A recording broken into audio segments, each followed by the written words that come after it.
Now in the back 40 at Dave's farm we have a labyrinth of trails. About 5 kilometers of trails that I even cut the grass on.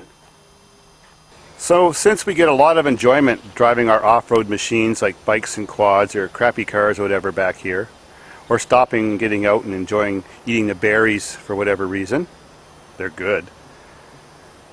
I have mosquito control.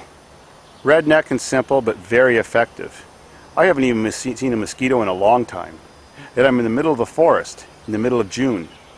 So, here and there throughout the forest, beside my laneways, is these water holes. Well, I dug them with my backhoe tractor, my case. Well, what I do is really logical if you think about it. I've got about 8 of these around the back of the farm. So if you understand a mosquito's life cycle, well, some of them have to find a place to hibernate and freeze over the winter time. Well, they come back to life in the spring. But last year's crop of mosquitoes isn't going to last that long the next year. So what they do is they go find somebody to bite, get some blood, get their eggs fertilized, and the blood feeds their eggs, and then they lay eggs. Well, then we have the new generation of mosquitoes.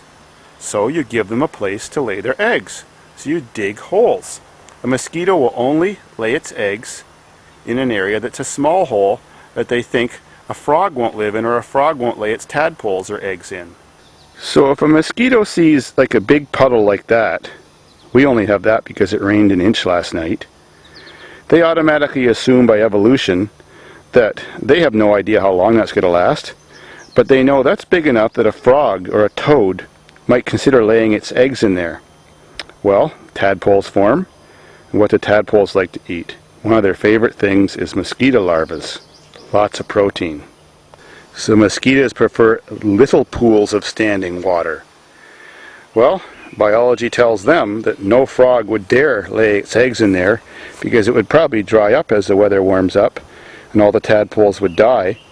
So mosquitoes choose whether it may be man-made, like an old tire or a garbage can or something like I dug, or it be nature-made, like this little dip in the land. They choose small patches of standing water, preferably with sun and shade, or just in the shade, but usually never in the direct sunlight.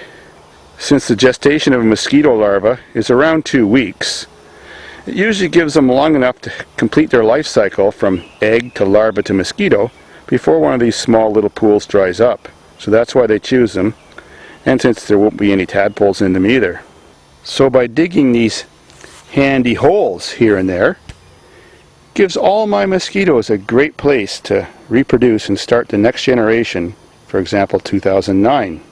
Well, since I'm much smarter than a mosquito, I wait for about 2 weeks till I see them laying their eggs, and I see lots of wiggly larvae in there, and then I just go pour some used motor oil in these little ponds. That's why they have that disgusting sheen on them. Well, used motor oil does 2 things. One, it coats their body in motor oil if they try to change into a mosquito and crawl out, and that kills them, they can't fly. And 2, it suffocates them because it stops the water from having a good ability to absorb oxygen. So either way, it's free, it's, it couldn't be cheaper. It's very effective. Now, if you didn't have all these holes dug like I do in my forest, well, certainly the mosquitoes would find another place. They always want to pick the most ideal place, the deepest small hole. So each one of these holes is about 4 feet deep, so they last a long time. So that every 2-3 weeks, month, whatever, I go dump a little bit more motor oil on them. Eventually in the summer they do dry up. But if you don't have any pockets like this, they'll find another place to lay their eggs, and you'll have the whole new generation for this year. You don't want that. You want to give them a place to dump all their eggs, wipe out that first generation that's going to come in 2009, and then you won't have the second generation and the third, and they won't be reproducing. So you can walk around in the forest all day like I am today and not get a single bite or even see a mosquito. Now that's cool.